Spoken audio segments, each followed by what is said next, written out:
All right, hello everyone. So as promised, this is going to be a video on teaching the stay command. And today we're going to work with Mrs. Lila Moo because she's still very much learning.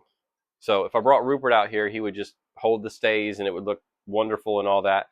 But this is an instructional video, so hopefully Lila will make a few mistakes and we can kind of walk through how to handle those and teach the dog to make those mistakes good lessons. Because your dog will make mistakes here and there. So, Lila, come. Yes, good girl. If you're wondering why my dog is wearing a skirt, it's because she's in heat right now. So that's what's going on with the skirt. All right, so before we do any obedience, remember the first thing we need is engagement, right? So we need our dog to be looking at us. And I want to show that game that we played, the up-down game. So whenever she's good looking at me, she'll get a treat. And you'll notice after she eats that one, she'll look around the environment for a few seconds. See, right there? And then she'll choose to look back at me. It's kind of what you want to see because the dog is making that decision, right? They're looking at things in the environment and then they're making a conscious choice to engage back with you. You're not having to say their name, give them any sort of help that would influence that decision. It's a pure decision on their own to engage with you again and play that game. Now you notice when I throw them side to side, she'll look around a little bit longer versus if I do it straight up and down. All right, so up and down is called up-down game. All right, side to side is called ping pong. I did not invent this. I don't know who did, but those are the names of it. My wife said, make sure you tell them the names. But play this with your dog. There we go.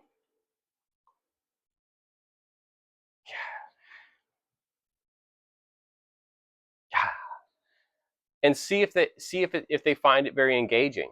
Hopefully what you'll see is that the time between when they eat that treat and they look up for the next one gets shorter and shorter. That's kind of what we're seeing right now. She's kind of a slow eater. Good girl.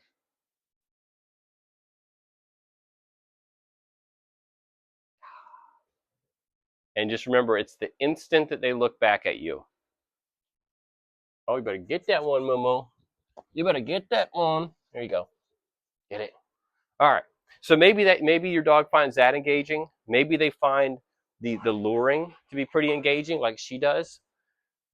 So play around with it.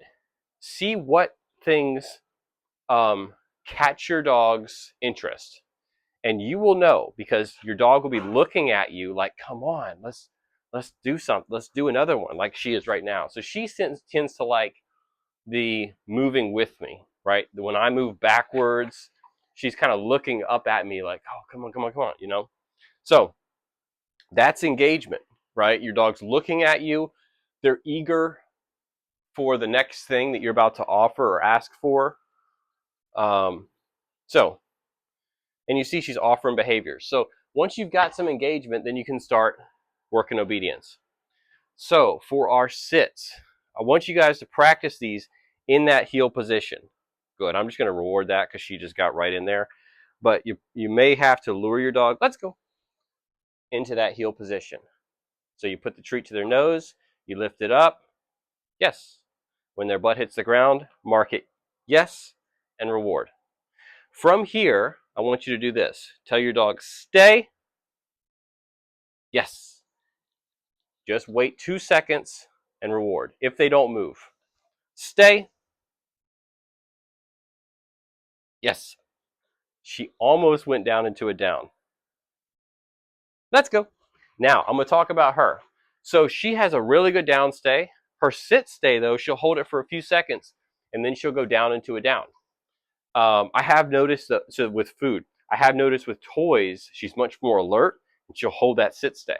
So for her, I probably would extend my sit stay using a toy as the reward. All right, let's try. So the next one I want you to do, so that's duration, right? Sit, Good. Stay. Yes. Oh, she almost went down in the down. And I got to be careful because I'm almost marking yes the minute she like starts to go down. And I don't want her to think that that is the thing I'm rewarding. So I kind of pushed it there. She was like starting to go down. Come. Good. Sit. Stay. Yes. Good. Stay. Yes. Good. Stay. And you can say good. Stay to remind them what that word means. Free. And then make sure you free them. So stay means hold that position until you hear that release word. So work a few stays, and remember, don't push it. I kind of pushed it there with her. I went like 3 or 4 seconds, and she started to kind of shift downwards. Don't push it as far as I did. Keep it to where she or he can be very successful, and let them know good stay, reward that, and then before they decide to get up out of it, break them out of it with a break or a free or okay, whatever your release marker is. All right. So the 3 Ds: distance, duration, and distraction. So we start off working just duration. So there's no movement there. The next one is distance. Stay. Yes. All I want you to do. 1 foot step. Stay. Yes. Get that one. Now that's not good on my part because I dropped the treat and she broke the stay, but I'll allow it. Sit. Good. Stay. If you can get 1 step, now you can get 2 steps. Yes. Practice leaving with your back to your dog. Stay. Yes. Practice leaving. Stay. With your back to your dog. Turn around. Come back to your dog. Yes.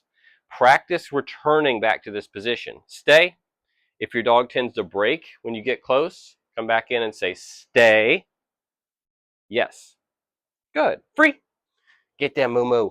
Now, what I don't want you guys to do is push it so far that you are having to repeat the command multiple times.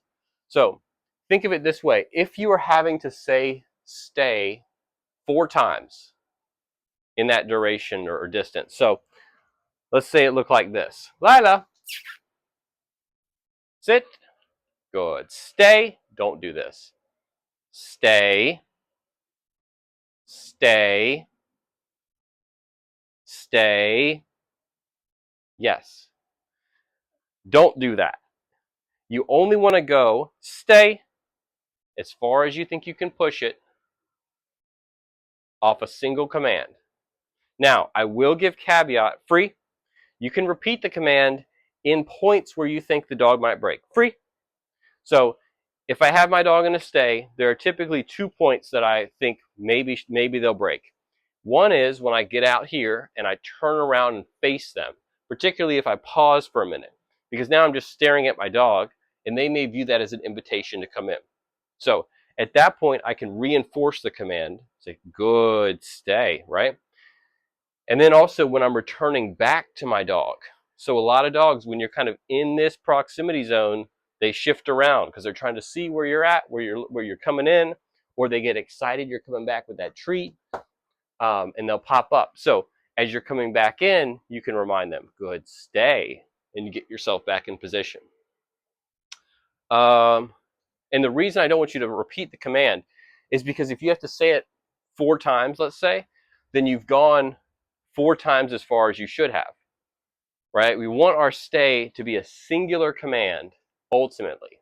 So we're going to end up fading out all those additional stays once they can hold the position in those more challenging parts, like when the handler's far away facing them, or when the handler starts to come back and return to them. Another challenging thing might be like this. Lila, sit. Good. Stay. Yes. Free. That can be very challenging for dogs. And if you think about it, dogs read way more off our body language than they do off what we're telling them. Learning how to listen to verbal cues is a much more sophisticated skill. And for most dogs, this picture right here means come on in, buddy. People greet the dogs like this, right? Every time the dog sees this picture, it means come on in here, right? Come on in, yeah. And so, get those, Momo. And so that could be that's a great little one to practice with your dog if you're trying to add in an element of, I guess it would be distance. Distance is just movement away from your dog, but that stay and go down. Try and lay down. But again, these are ways we proof the command.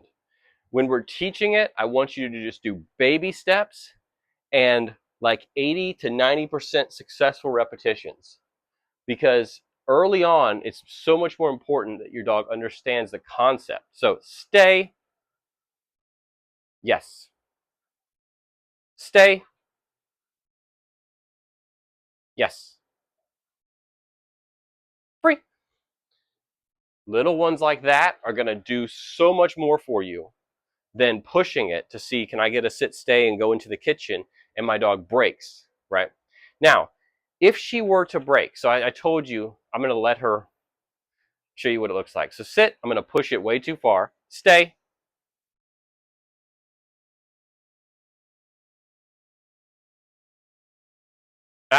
No. Good. Stay.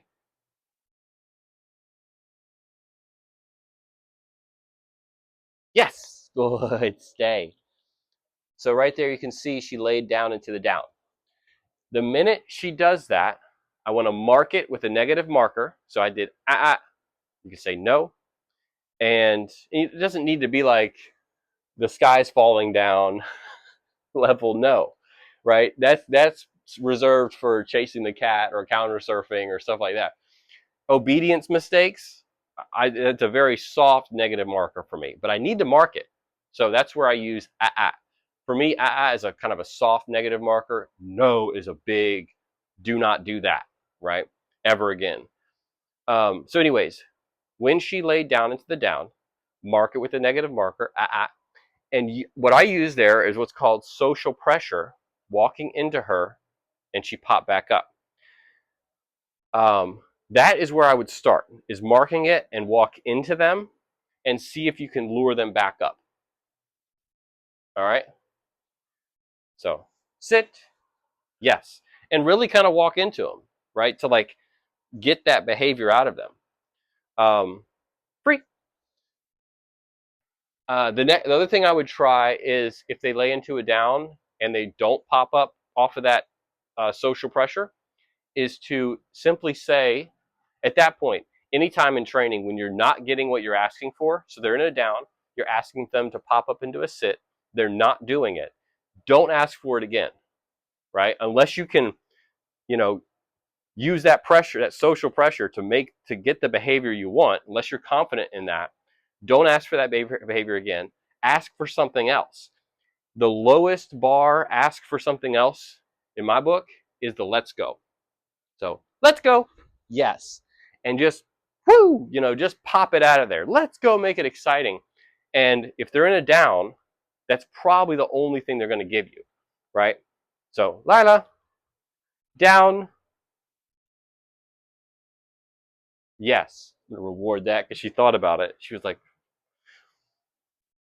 so if they're in that down and you want them to go up into a sit and they don't, say, let's go. Yes. Call them out of it and then get a nice reset, right? So now you just kind of called them up out of that down. Lila, come on. What are you doing? Come on. Yeah. Sit. Yes. And you can see she's a little bit disengaged. Good girl. Free.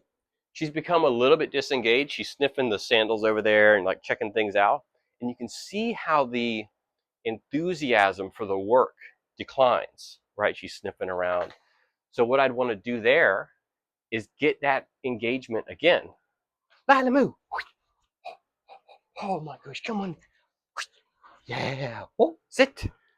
Stay. Good. Let's go. Yeah, good girl. Kind of build that up, right? Oh yeah.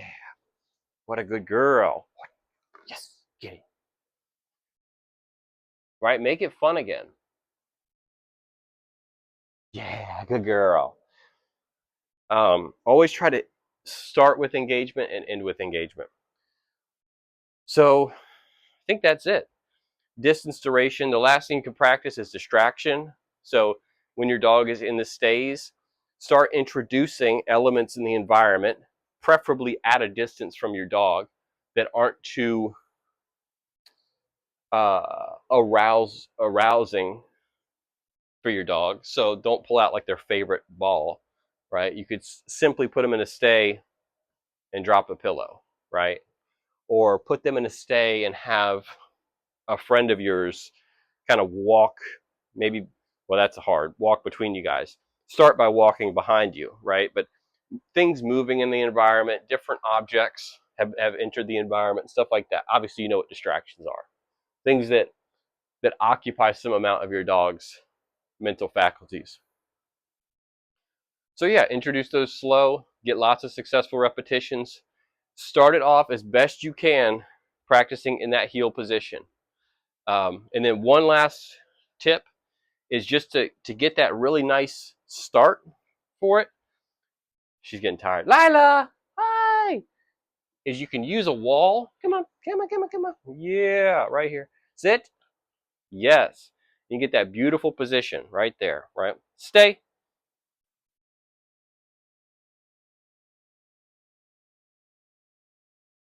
Yes. That's another thing you can do is when you return, give it a sec. That's another way to build on this.